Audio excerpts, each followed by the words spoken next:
अरे ये क्या सिमरन, तुम दहेज में 4 एसी ही लेकर आ गई। भला गांव में एसी की क्या जरूरत है। दीदी, आप शुरू से ही गांव में रह रही हैं, पर मैं आपकी तरह गवार नहीं, शुरू से शहर में रहती आई हूँ और मुझे 4 एसी में सोने की आदत है। इसीलिए मैं अपने साथ दहेज में 4 एसी ही लेकर आई हूँ, क्योंकि दिवाकर ने मुझे पहले ही बता दिया था कि आप लोगों के पास एसी नहीं है। कोई बात नहीं बहू, हम समझ सकते हैं। मैं अभी दिवाकर को बोल देती हूँ एसी वाले से बात कर ले।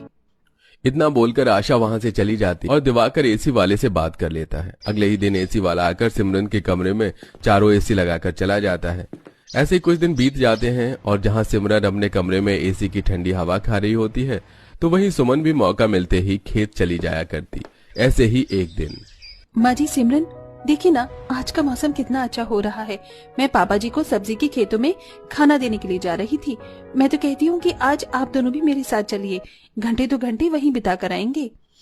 मुझे कोई शौक नहीं है इस गर्मी में बाहर जाने का। आप जाओ, मैं अपने कमरे में ही सो लूंगी। कोई बात नहीं बड़ी बहू, मैं चलती हूँ तेरे साथ।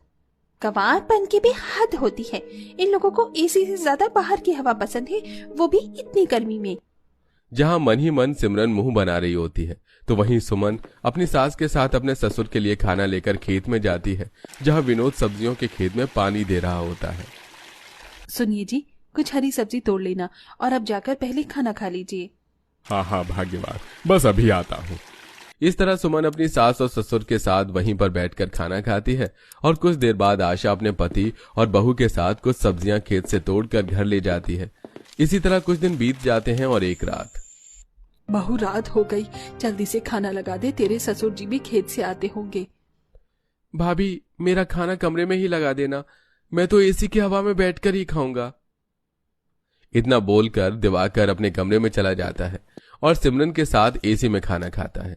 और कुछ देर बाद एक बार फिर सुमन सबसे बोलती है, ये लो देवरानी जी, फिर से लाइट चली गई। अब क्या फायदा कमरे में खाना खाने का। देवर जी को बोलो कि वो हम सबके साथ ऊपर छत पर चले, ठंडी हवा में बैठकर खाना खाएंगे। और मैं तो आज छत पर ही सोऊंगी। आप भी कभी छत पर सोकर देखो, बहुत अच्छा लगता है। दीदी, मैंने घर में एसी इसलिए नहीं लगवाई ताकि मैं गवारों की तरह छत पर सो। आपको पसंद है, आप सो जाओ। इतना बोलकर सिमरन खाना लेकर बाहर जाती है, पर सुमन अपनी देवरानी की बातों को दिल पर नहीं लेती और सभी लोग मोमबत्ती जलाकर छत पर खाना खाते हैं। घर में लाइट नहीं है, पर देखा हमारा कमरा अब भी ठंडा है। पर इन लोगों को क्या, इन गवारों को तो आदत है खुले आसमान के नीचे सोने और खाने की। क्या सिमरन, तुम भी ना, अब उन्हें पसंद है खुले में सोना, छोड़ो ना उन्हें। दिवाकर की बातें सुन सिमरन मुंह बना लेती है। अब इसी तरह कुछ दिन बीत जाते हैं और एक शाम फिर से लाइट चली जाती है।